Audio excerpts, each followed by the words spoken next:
शुरू करो, डालो बुनियाद, घर महल नजर आएगा।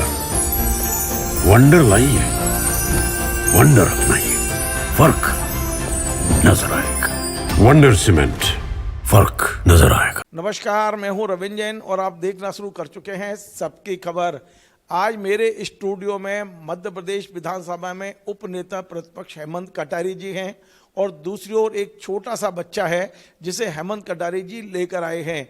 ये बच्चा है खुरई विधानसभा का रहने वाला और इस बच्चे के साथ जो कुछ हुआ है वो बेहद मार्मिक घटना है। आज जो हमारे उप नेता प्रतिपक्ष हेमंत कटारी जी हैं इस परिवार को लेकर मेरे स्टूडियो आए हैं। दरअसल पूरा मामला यह है कि खुरई के जो विधायक हैं भारतीय जनता पार्टी के बड़े नेता हैं, पहले मंत्री रह चुके हैं और मध्य प्रदेश भारतीय जनता पार्टी प्रदेश अध्यक्ष की दौड़ में भी शामिल रहे हैं भूपेंद्र सिंह जी। भूपेंद्र सिंह जी के भतीजे हैं लखन सिंह जो वहाँ एक क्रेशर चलाते हैं। ये जो बच्चा मेरे बगल में बैठा है इसका नाम है मानस शुक्ला। मानस शुक्ला 1 जनवरी को कथा सुन के घर लौट रहा था। रास्ते में ये जो क्रेशर है, एक क्रेशर की गिट्टी पर कुछ बच्चे खेलने लगे, तो ये भी उम्र बहुत छोटा है, आप देख सकते हो मेरे बगल में। ये भी वहाँ खेलने लगा, एक गेंद थोड़ी सी ऊपर चली गई। गेंद को लेने के लिए जब वो उसके ऊपर चढ़ा तो पता चला कि इस गिट्टी के साइड से ही पूरी हाई टेंशन लाइन गई है और हाई टेंशन से वो चिपक गया। उसके एक बड़ा जोर के झटका लगा और आप देखेंगे इसका पूरा ये जो हाथ है, मैं चाहूँगा कि हमारे कैमरामैन दिखाएं, ये हाथ जीवन भर के लिए इसके साथ मतलब काटना पड़ा है। ये उस स्थान पे हुआ है जहाँ पर क्रेशर है भूपेंद्र सिंह जी के भतीजे का। अब मैं आपको बताऊं कि इनके जो इस बच्चे के पिता हैं राकेश शुक्ला जी, वो मेरे बगल में बैठे हुए हैं। अंदाज लगाइए 1 जनवरी से लेकर आज 14 मई तक ये लगातार इलाज करा रहे हैं, कहीं से कोई मदद नहीं मिली है। लगभग 5-6 लाख रुपए से ज़्यादा खर्च कर चुके हैं। सबसे बड़ी बात है कि इन्होंने पुलिस से निवेदन किया था कि भाई ये जो क्रेशर है ये कितनी मतलब असुरक्षित इलाके में है, बच्चे खेल रहे हैं, वहाँ क्रेशर की गिट्टी इतनी ऊपर तक डाल दी गई कि हाई टेंशन लाइन वहाँ से गुजर रही है। वैसे भी इस तरह की जब दुर्घटनाएं होती है तो जिला प्रशासन संवेदनशीलता से काम करता है, इलाज कराता है। जो वहाँ उद्योगपति हैं या जिनके क्रेशर के आसपास ये घटना हुई है वो उसको आर्थिक मदद करते हैं, लेकिन पता नहीं क्यों यहाँ भूपेंद्र सिंह जी का प्रभाव है या उनका भतीजा करना नहीं चाहता। इस परिवार को आज तक 1 रुपये की मदद नहीं की है। एक बात और बड़ी है और ये है कि इस परिवार ने जब तमाम सारी जगह आवेदन दिए और कोई मदद नहीं मिली, तब ये लोग मानव अधिकार आयोग पहुंचे। राष्ट्रीय मानव अधिकार आयोग ने एसपी को क्लियर कहा है, सागर एसपी को, कि इस संबंध में आप तत्काल जिन जिन लोगों के नाम बताए गए हैं उन पर एफआईआर करें, उचित कार्रवाई करें। लेकिन आप जानते हैं कि ये सरकार में कितना प्रभाव है भूपेंद्र सिंह जी का, उनके परिवार का। आज पुलिस कांपती है जिसके नाम से उनके खिलाफ एफआईआर की उम्मीद भी नहीं कर सकते हैं। तो मैं पहले उस बच्चे से मिलवाता हूं जिसका जीवन अब कितना संकटमय हो गया है, कितना ज़्यादा उसको सफ़र कर रहा है और केवल एक गलती के कारण कि वो बच्चों के साथ खेल रहा था। लेकिन वो जो क्रेशर है वहाँ सुरक्षा के कोई उपाय नहीं थे, तो इसकी जिम्मेदारी किसकी है, ये सवाल कम से कम प्रशासन से पूछा जाना चाहिए। मध्य प्रदेश के जो तेज तर्रार बड़े विधायक और मंत्री हैं भूपेंद्र सिंह जी, वे खुद भी तो सोचें कम से कम कि उनके क्षेत्र का एक बालक, आप बार बार कहते हो, हम आपके पूरी तकरीर सुनते हैं कि आपने क्षेत्र को चमन कर दिया है, क्षेत्र का हर मतदाता आपका परिवार का सदस्य है, तो ये बच्चा किसका सदस्य है। मैं आज भूपेंद्र सिंह जी आपसे सवाल पूछ रहा हूं कि ये बच्चा आपकी विधानसभा का क्षेत्र का है तो इसकी मदद क्यों नहीं कर रहे हो, क्यों आप इसके परिवार के इसके इलाज के लिए आगे नहीं आए, क्या कारण है कि आप अस्पताल में एक दिन नहीं गए, 11 माह तक ये वहाँ था। आप जनप्रतिनिधि के रूप में जा सकते थे, आप अपने भतीजों को समझा सकते थे। मैं बच्चे से मिलवाता हूँ, क्या घटना हुई थी बेटा, क्या घटना हुई थी उस दिन? उस दिन 1 जनवरी की बात है, हम लोग रामकथा के उत्सव में रामकथा सुनने जा रहे थे। तो वहीं से 1 जनवरी को रामकथा की जल यात्रा निकल रही थी। जल यात्रा में जैसे ही हम लोग गए तो वहाँ पे भूपेंद्र सिंह के भतीजे लखन सिंह की बहुत अवैध रूप से क्रेशर चल रही है। उसी के बगल से हम लोग गए जहाँ भागवत हो रही थी। वहीं पे हम जल यात्रा को समाप्त करके जल यात्रा से जब वापस लौट रहे थे, हम 4 बच्चे वहीं पे मतलब फुटबॉल टाइप में गड़ा गेंद खेल रहे थे।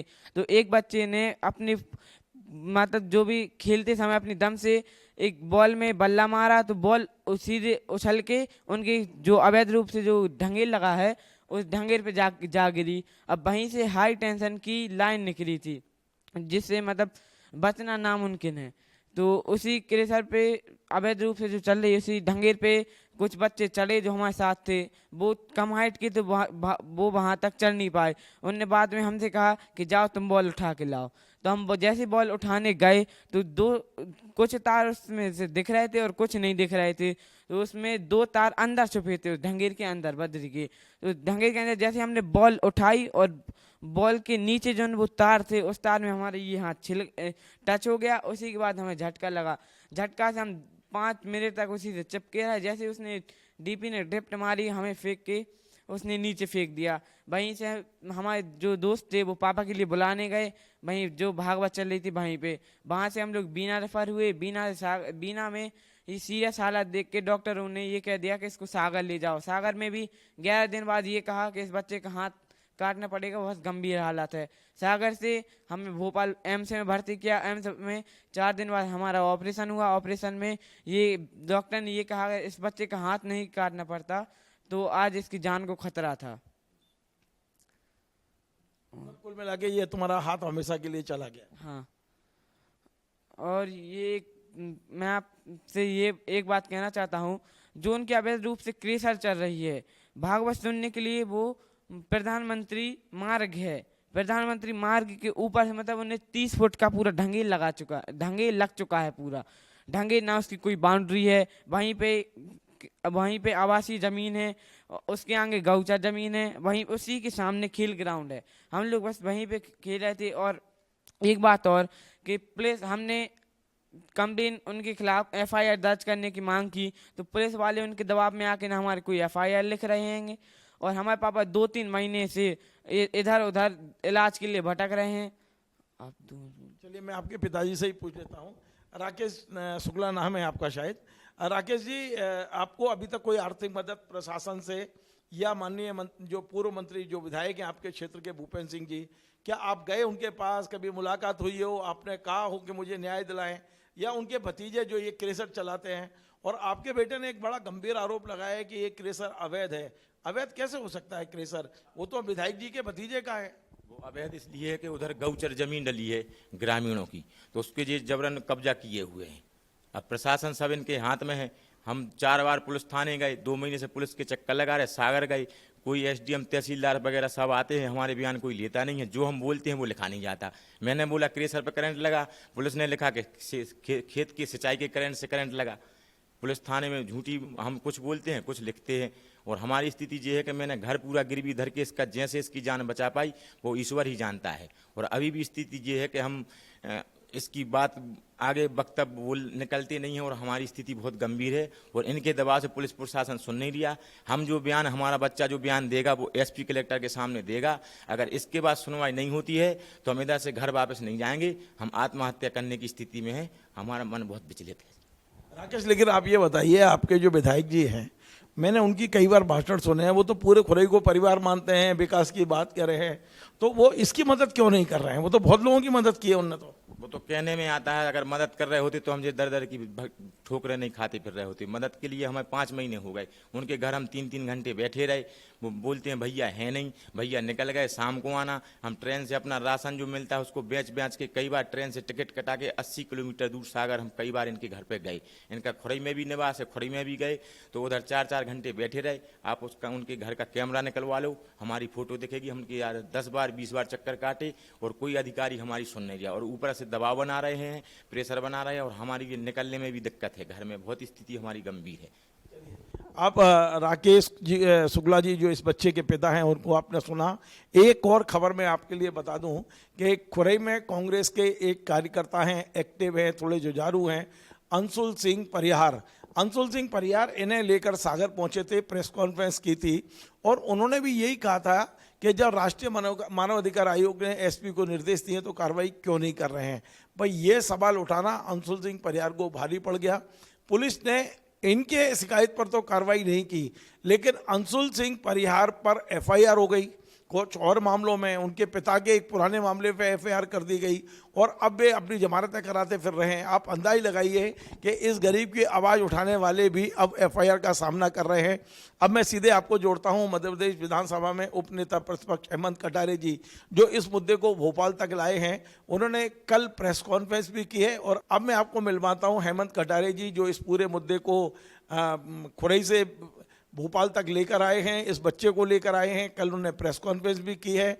मैं इनसे जोड़ता हूं, इनसे पूछता हूं कि आखिर इनकी मदद कैसे हो सकती है। और आप तो नेता प्रतिपक्ष हैं, आप मुख्यमंत्री से कह के मदद करा सकते हैं, अपने फंड से भी कर सकते हैं। एक गरीब परिवार और भूपेंद्र सिंह जी के बारे में क्या कहेंगे? हेमंत जी, आपका स्वागत है। हेमंत जी, पहले मैं तो आपको बधाई दूंगा कि एक बड़ा संवेदनशील मुद्दा है जिसको आपने उठाया है मीडिया के जरिए। अब क्या स्थिति क्या है? क्या वाकई राष्ट्रीय मानवाधिकार आयोग ने सीधी एफआईआर के आदेश दिए या केवल अनुशंसा की है? और प्रशासन कार्रवाई क्यों नहीं कर रहा है? क्या इस मुद्दे को विधानसभा में ले जाएंगे? जैसा आपने शुरुआत में कहा कि बिल्कुल मानवता का विषय है और किसी के भी अंदर थोड़ी सी भी अगर मानवता है तो ऐसी स्थिति में वो व्यक्ति मदद करता। अब भूपेंद्र सिंह जी हैं, मेरे को लगता है या तो उनकी मानवता खत्म हो गई है या परिवार का मोह इतना हावी हो गया है कि वो उसके ऊपर कुछ देख नहीं पा रहे हैं। पहले तो क्रैशर इसलिए भी अवैध है कि जो प्रधानमंत्री सड़क है, प्रधानमंत्री जी ने सड़क दी आमजनों के चलने के लिए, ना कि भूपेंद्र सिंह के परिवार के लोगों को गिट्टी उसमें डालने के लिए। प्रधानमंत्री सड़क के ऊपर अगर आपने उसके फोटो वीडियो देखे होंगे, पूरा क्रैशर का जो माल है पहाड़ जैसा बना के रखा है और जो बिजली के खंभे हैं, जो पब्लिक यूटिलिटी के लिए बिजली के तार निकलते हैं, वो उनके क्रैशर की गिट्टी के अंदर ऐसे दबे हुए हैं कि ना आप, बच्चा तो छोड़िए, आप और हमको भी नहीं पता चलेगा कि इसमें 20-20 फुट के तार और खंभे अंदर दबे हैं। ऐसी स्थिति में सड़क के ऊपर पूरी गिट्टी है। अब आदमी हेलीकॉप्टर से निकलेगा या गिट्टी के क्रैशर के ऊपर से? सब पे हेलीकॉप्टर तो है नहीं। अब जब उसके ऊपर से कोई खेलकूद करते हुए निकल रहा है, घटना घटित हो गई, तो इसका निश्चित रूप से दोष क्रैशर संचालकों पर ही आता है। एक बात हो गई। दूसरी बात, जब ये 4 महीने से दर दर की ठोकर खा रहे हैं, भटक रहे हैं, जैसा कि बताया मानस ने और उनके पिताजी ने भी बताया, इसके बाद अंशुल परिहार, जिसका आपने जिक्र भी किया, अंशुल परिहार के माध्यम से परिवार मेरे संपर्क में आया और उन्होंने मेरे से गुहार करी कि हम आपसे मदद चाहते हैं क्योंकि हमारी कोई भी मदद नहीं कर रहा है इस स्थिति में। मैंने उनको बुलाया, इनकी बात प्रेस के समक्ष रखी और मैं खुद इनको आपके यहाँ पर आज सबकी खबर पर लेकर आया। मैंने कहा कि आपके माध्यम से ब्यूरोक्रेसी में भी और आम जनता में भी ये बात जाए और उनकी मदद हो सके। मेरा इसमें सिर्फ इतना ही उद्देश्य है। रही बात नेशनल ह्यूमन राइट्स कमीशन, जो एक व्यक्ति को, एक मानव को अधिकार दिलाने के लिए बनी हुई है, उसने 4 बार पत्र लिखा, कलेक्टर को लिखा, एसपी को लिखा। वो पत्र भी मेरे पास हैं, आपने भी देखे होंगे। अब पत्र अंग्रेजी में, भूपेंद्र सिंह भले ही नहीं पढ़ पा रहे हो, लेकिन एसपी कलेक्टर तो पढ़े लिखे हैं, यूपीएससी क्लियर करके आए, वो तो अंग्रेजी जानते हैं। उसमें स्पष्ट रूप से लिखा हुआ है कि the superintendent of police is hereby directed to take appropriate action against the name accused. Named accused कौन है? भूपेंद्र सिंह और उनके लाखन, जो उसमें आवेदन है, and take action regarding the FIR. इसका हिंदी अनुवाद भी करेंगे तो मतलब यह है कि इसमें एक्शन लिया जाए और अप्रोप्रिएट एक्शन लेकर विधि सम्मत कार्रवाई करके सूचित करें। कोई एक्शन आज तक आप बताइए लिया ही नहीं है भाई। या तो वो बोले कि भाई इसमें कोई किसी का दोषी नहीं है, या क्लोजर रिपोर्ट दें, या वो एक्शन ले भूपेंद्र सिंह जी के ऊपर लें या उनके परिजन का दोष है। मैं ये कहता हूं, इतने दिन हो गए, 5 महीने में जांच नहीं कर पाए क्या? और एक व्यक्ति जो प्रेस कॉन्फ्रेंस कर रहा है उसके ऊपर आपने एफआईआर कर दी, उसके बुजुर्ग पिताजी के ऊपर 15 साल पुराने प्रकरण में झूठी एफआईआर कर दी। तो ये क्या चल रहा है? भूपेंद्र सिंह का गुंडा राज है क्या वहां पे? और भूपेंद्र सिंह जी, मैं वही कहता हूँ, बार बार डर के पुलिस के पीछे जाके क्यों छुप जाए? इससे अच्छा तो ये होता, थोड़ी सी नैतिकता दिखाते भूपेंद्र सिंह जी इस विषय में, इस परिवार के सामने आते, इनके घर जाते और जो आर्थिक सहायता होती वो कर सकते थे और जो जिम्मेदार व्यक्ति उस पर कार्रवाई का आश्वासन देते थे, तो शायद विषय समाप्त हो गया था। 5 महीने से क्यों भोपाल ही भटकना पड़ता है इनको? हेमंत जी, इसमें 2 मुद्दे अलग अलग आ गए हैं। एक मुद्दा है कि वो क्रैशर अवैध है और उस पर कार्रवाई होना चाहिए। दूसरा मुद्दा, इस बच्चे के साथ में जो हादसा हुआ है इसकी मदद होना चाहिए। तो उसकी कार्रवाई तो आप कर ही रहे होंगे, जो भी आपको विधानसभा में उठाना है क्रैशर को लेकर। आज सबसे बड़ी आवश्यकता है इसके परिवार की मदद के लिए। तो मैं आपसे सीधा सीधा आज अपने स्टूडियो में कहना चाहता हूं कि आप चाहें तो मुख्यमंत्री को पत्र लिख के मुख्यमंत्री सहायता कोष से इसके इलाज के पैसे दिला सकते हैं। और उपनेता प्रतिपक्ष होने के नाते मुख्यमंत्री जी निश्चित तौर पे संवेदनशीलता के साथ मदद करेंगे, तो क्या आप ये पत्र लिखकर ये प्रयास करेंगे? और दूसरा, आप स्वयं विधायक हैं, विधायक निधि से तत्काल इसकी मदद कर सकते हैं। मैं चाहता हूं आज अपने स्टूडियो में कि इसकी मदद के लिए आप भी घोषणा करें और मुख्यमंत्री से कराने की कोशिश करें, ताकि हमारा ये कार्यक्रम मनाना कुछ सार्थक हो। बिल्कुल, आपने जो बात कही, क्योंकि मैं आपको सिर्फ इतना बता देता हूँ, विधायक निधि जो होती है वो क्षेत्र के बाहर नहीं दी जा सकती। जो विधानसभा होती है उसी के अंदर ही सहायता राशि या विकास कार्य दिए जाए। लेकिन क्योंकि विषय मानवता का है और रवीन जैन साहब की इसमें मुहर लगी है, तो मैं अपनी जो खुद की मतलब मैं अपने खुद बैंक खाते से इनको 25,000 रुपए की मदद मैं करूंगा निजी तौर पे, क्योंकि कोई विधायक को अधिकार नहीं है क्षेत्र के बाहर मदद। ये मेरी बहुत और मेरी स्वयं भी इच्छा है, इस परिवार की मदद होनी चाहिए। दूसरी बात, मैं माननीय मुख्यमंत्री जी से भी आग्रह करूंगा कि 12 साल के बच्चे के वो तो राजनीति में नहीं लाएं, जो भी मदद उनसे यथासंभव हो वो मदद करें। और कानूनी कार्रवाई इसलिए जरूरी है कि कल को कोई और बच्चा ऐसे क्रैशर या किसी घटना का शिकार नहीं हो, इसलिए दोषियों पे कानूनी कार्रवाई होनी चाहिए, क्योंकि नहीं तो फिर ऐसी घटनाएं आगे भी घटित होती रहेंगी। और मेरा यही कहना है, इसमें मैं राजनीति नहीं करना चाहता, मेरी दिली इच्छा है कि इस परिवार की आर्थिक रूप से भी और कानूनी रूप से मदद होनी चाहिए। बहुत बहुत धन्यवाद। तो आपने सुना, हेमंत कटारिया जी ने बड़ा दिल किया और उन्होंने कहा कि मैं माननीय मुख्यमंत्री जी को आज ही पत्र लिखूंगा, व्यक्तिगत प्रयास करूंगा ताकि इसके इलाज का जो खर्चा हुआ उस परिवार को मिल सके। 25,000 रुपये तत्काल अपनी ओर से देने की घोषणा की, मैं उनका आभार व्यक्त करता हूं। मेरे अनुशंसा पे उन्होंने ये कार्य किया है। और जो भी इस कार्यक्रम को देख रहे हैं, इस परिवार की जो मदद करना चाहते हैं, वे आगे आएँ, क्योंकि इस बच्चे का, ये बहुत छोटा बच्चा है, अभी पूरा जीवन इसके सामने पड़ा है। और एक बड़ी दिक्कत ये है कि केवल हाथ नहीं कटा है, इसको और अन्य कई दिक्कतें भी इसके साथ हो रही हैं। शाम के टाइम पर, अच्छा ये कुछ और प्रॉब्लम भी बता रहा है ये, हाँ, पूरे शरीर में निशान है। इसके अलावा भी जो इस बच्चे का ये कहना है कि शाम का टाइम पर कई बार मौसम बिगड़ता है तो पूरा शरीर दर्द करता है, सुनाई कम पड़ता है कान से, एक नहीं कई साइड इफेक्ट भी हैं इसको।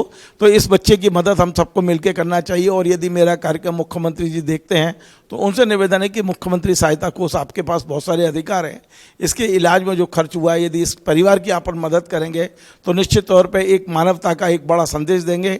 और जहाँ तक भूपेंद्र सिंह जी पर हमने लगाए हैं, हम इस पूरे प्रोग्राम को कहीं भी दलगत भावना या राजनीति से प्रेरित नहीं है।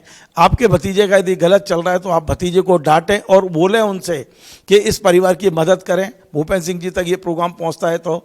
और मैं ये भी निवेदन करूंगा कि यदि आप अपना कोई पक्ष रखना चाहते हैं, आपको ऐसा लगता है कि आपके खिलाफ ये कार्यक्रम जा रहा है, तो आप वीडियो भेजिए, मैं वो भी दिखाने को तैयार हूं। क्योंकि हमारे जो सबकी खबर के हर कार्यक्रम में हम कोशिश करते हैं कि सभी पक्ष आएँ, हम हमेशा सबका पक्ष रखना चाहते हैं। भूपेंद्र सिंह जी, आप या आपके भतीजे भी कुछ कहना चाहते हो तो उनका पक्ष भी रखेंगे, लेकिन पुनः ये मानवीयता का विषय है, इस परिवार की मदद करना हम सबका फर्ज है।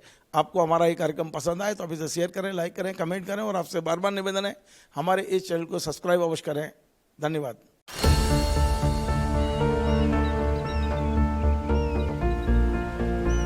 जो बनकर मेरा हमसफर आएगा, सिर्फ उसी को फर्क नजर आएगा। शुरू करो, डालो बुनियाद, घर महल नजर आएगा। वंडर लाइए, वंडर अपनाइए, फर्क नजर आएगा। वंडर सीमेंट, फर्क नजर आएगा।